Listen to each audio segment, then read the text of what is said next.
Welcome back. Today we're predicting every single match from Game Week 7 coming up this weekend in the Premier League. Let me know what you think of my predictions, but also let me know in the comments what your predictions are for this game week. But without further ado, let's get right into it. Palace versus Liverpool, a brilliant matchup for this Premier League. Liverpool are on top of the league right now. Palace should be an easier opponent for them. Palace right now are in a relegation battle already. They finished last season on a real high streak, but now they've been really falling off as of recently. Can they turn around? They're not going to be able to do against Liverpool, but hopefully going forward in future matches they can. But Liverpool right now, this is the perfect opponent for them to play to continue their dominance of the Premier League and continue their top spot right now. They've held 4 clean sheets on the season, only conceding 2 goals all year and putting in 12 goals themselves. They've been absolutely brilliant on the defensive side, and it's been a huge plus for them. Arne Slot's come in and really solidified that defense. He takes less risks than Klopp, which allows them to be more solid defensively. This is really important for them to build off of and go forward offensively, knowing that they are secure on the defensive side. Players like Alisson, Konate, and Virgil van Dijk are absolute pillars for this team and will allow this team to grow and hopefully win the Premier League this season. We'll have to see though. But going forward, they've got brilliant players in Luis Diaz and Mo Salah who have got so many goals and so many assists this season. It's been absolutely fantastic to watch. It is an offensive masterclass watching these two players. Luis Diaz on one hand has been absolutely unplayable, but Mo Salah on the other hand has 8 goal contributions on the season so far, 4 goals and 4 assists. He's doing it any way he wants to do it, and no team can stop him right now. So as a result, I'm going to be picking Liverpool to win this matchup 2-1, even though they're on the road. Moving on, we've got Arsenal versus Southampton. Again, a brilliant matchup for Arsenal here, facing a bottom tier team in Southampton, newly promoted. I hope that they do stay because I don't want to just see a yo-yo effect for every single team in the Premier League going up and down, but I do want to see Arsenal win here, really help accelerate this title race. And I think Arsenal are going to come into this match firing on all cylinders. They've got great players, and their new signings in Calafiori, he seems to really be working out. He's got a goal in the season. It was an absolute wonder strike. Like, oh my goodness. But, he's been relatively solid on the defensive side as well. But if you look at other players like Bukayo Saka, who's got a goal and 5 assists on the season already, he's been brilliant. Martinelli's been brilliant. Trossard's been pretty good. But I think for me, the biggest stand on this Arsenal side so far has got to be Kai Havertz, who's got 3 goals already this season. He's actually becoming a focal point of the offense up top, which is what Arsenal have needed for so long. Can he continue this form? I really hope to see it, because if he can, Arsenal will definitely be challenging for this title and hopefully pushing Man City lower and lower and lower down the table, which I would just personally love to see because I hate Man City. Arsenal, I definitely got them winning this matchup. I got them winning it 4-0. Look for maybe Saka to get a goal here, but definitely Kai Havertz is going to be scoring in this matchup. Our next matchup of the weekend, we've got Brentford versus Wolves. This is a massive, massive matchup. Brentford right now are mid-table. They're in 12th place. They are safe. However, Wolves are in 20th with no wins on the season and only 1 draw. That is massively worrying for Wolves, who had a pretty decent season last season, got really much screwed over by VAR. But Gary O'Neill, how long is his leash actually going to be? Are they going to let him continue going and losing matches? Because right now, this is a huge matchup for Wolves. If Gary O'Neill does not win this matchup, look for him to get fired before Christmas, because they've got to try to stay up. And right now, Gary O'Neill's not getting it done. I personally believe in Gary O'Neill. I think he will get it done, but he's got to be relying on players on Cunha, Lamina, and Nori.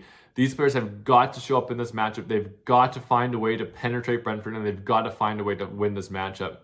Brentford, on the other hand, have been doing absolutely swimmingly without Ivan Toney in the squad.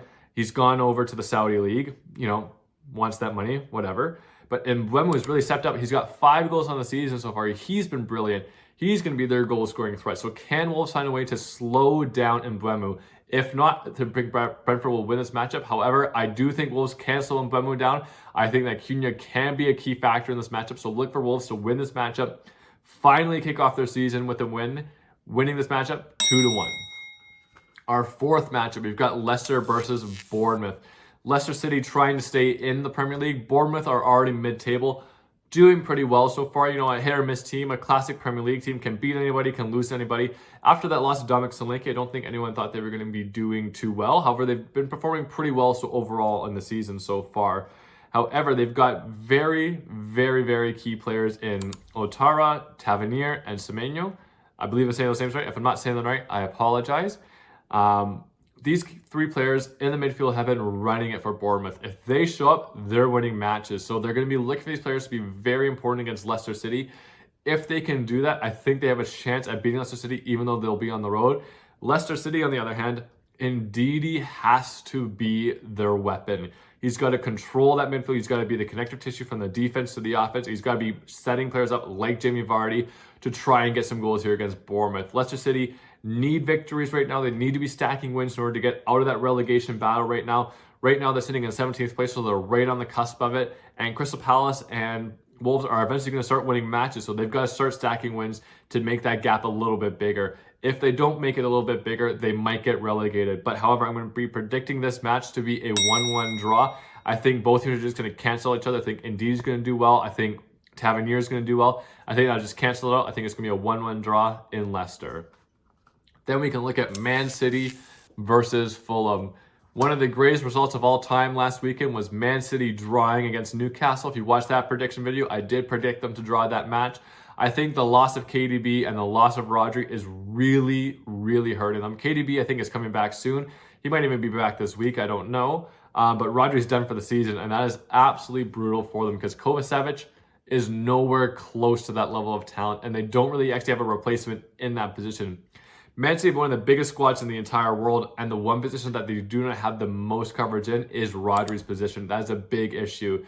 Maybe John Stones can fill that role, but again, it's not like what Rodri did. Rodri was the absolute cleaning lady of this team. He would clean up all the mess, no matter what, no questions asked, he got it done.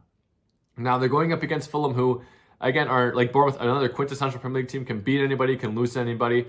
However, Man City, even without Rodri, have enough class. With Phil Foden finally getting a goal, finally getting the monkey off his back, getting a goal against Slovan Bratislava. Not a great team, but the monkey's off his back. He'll be feeling good. Other key players like Erling Haaland will probably tear this Fulham defense apart. So, you can't really predicting 2 draws or 2 bad results in a row for Man City. So I've got to have them winning this matchup here, 3-1. Look up at our 6th matchup. We've got West Ham versus Ipswich. West Ham are my club. We've been terrible this season. We've had some great signings come in, and we've not used them very well. We've had Lopetegui come in. He's been absolutely crap. Don't know why we got rid of David Moyes as a non-England resident West Ham fan. I don't know why they got rid of him. I think it's just a stupid decision. He got us into the Europa League consistently. He got us into the Conference League. He was doing everything he could for this club to make us a better team, and we just got rid of him. Now we need key players in Antonio, Kudus, Bowen, and Paqueta to show up. If they can show up, these 4 players will carry us a victory against Ipswich. They have been a very good team, Ipswich, so far. They're coming in having 5 draws in a row. So they're not really losing too many matches. They're not winning any matches. So West Ham, this is an opportunity for them to, again, kick off their season right here, get a victory against Ipswich. They are at home, so I'm going to be predicting them to beat Ipswich 3-1. We then have Everton versus Newcastle. Sean Dyche is on the hot seat here. He is in 16th place with Everton. He's blowing leads, and that's what he's been known for. If he got a 1-goal lead, he would shut down and he would win that matchup. But right now, he's not being able to do it. Everton aren't looking too good, and they're in the heat of another relegation battle. Can Everton fans really last long enough to go through another relegation battle? I don't know. Newcastle, on the other hand, have been ravaged by injuries. Callum Wilson's out. Isak's going to be out. However, if Gordon, Pope, and Barnes can show up in this matchup, they'll get an easy victory here over Everton, even though they're on the road. I think Pope is a brilliant keeper, a brilliant shot stopper. So look for him to give the edge to Newcastle here. I think Newcastle walk into Everton and win 3-2. We then have another sack watch match. We have Villa versus Man United. Erik ten Hag, if he loses against Porto on Thursday, and then he goes here and drops an egg against Aston Villa, he's gone. He's getting a sack. It's going into the international break. Erik ten Hag, I do not think will last through the international break. He's not going to make it to Halloween. Look for a new manager to be coming in here. Aston Villa have been firing on all cylinders. Ollie Watkins is great. Tielemans and Onana are one of the best midfields in the Premier League right now. They have absolutely shut down everything, and they are such a great offensive and defensive pairing. I really love that pairing for Aston Villa there. For Man United, on the other hand, all their new signings have been, like if you're a United fan, are you excited about any of your signings? It was really a great signing. We don't know. The 4 that you guys got in, is he a good striker? I think it's like Xerxes or something is his name. He's not been doing too great. Are you happy with your old players and Marcus Rashford and Bruno Fernandes? No, it's pretty much just, if this is Manchester United going forward, can we call them a big club anymore? They're huge in terms of economics, but really in terms of results, they've just been garbage. So they need to get a new manager in. So I'm predicting here for Aston Villa to come in and win 4-1. They're going to absolutely dominate Manchester United here and send Erik ten Hag packing with his bags. He's brutal. Our second to last matchup here, we've got Chelsea versus Forest. Chelsea, oh my goodness, what can I say? Jadon Sancho coming in, it's just been a revelation for them. Cole Palmer is probably the best player in the Premier League right now with 10 goal involvements. He's been absolutely brilliant with 6 goals and 4 assists. Nicholas Jackson, for somehow Marseille has figured him out, and Nicholas Jackson's pumping the ball in the back of the net finally. And if he can continue doing that, he's got 7 goal contributions out of the season. Oh my God, Chelsea are lethal. Chelsea might be in the title race right now, and Marseille has come in and just done brilliantly. And I think Marseille doing brilliantly really highlights also how bad United are with Erik ten Hag, where Erik ten Hag can't do anything with that squad. And they're spending money on that squad. He can't do anything. And Marseille comes in and figures it out instantaneously. So clearly there are managers out there that can figure out football teams that we're not doing well. And Man United don't have them, but Chelsea do. So that's why I'm going to predict Chelsea here to win 3-0 versus Forest. And our final matchup of the weekend is Brighton versus Spurs. This is going to be a very interesting matchup. Two teams relatively in the same position in the league right now. Brighton have gotten Matoma back. He's looking brilliant. Danny Welbeck's like having a resurgence in his career. He's looking brilliant. For Spurs, on the other hand, Solanke's finally putting the ball in the back of the net. Can he continue doing that? We don't know. Can Big Ange really figure him out? Hopefully he can. Big Ange is one of my favorite managers right now in the Premier League, so I really hope he does well. In this matchup, though, I think these teams are just so equally matched. I think they'll cancel each other out like in other previous matchups, so I'm going to predict this one being a 2-2 draw.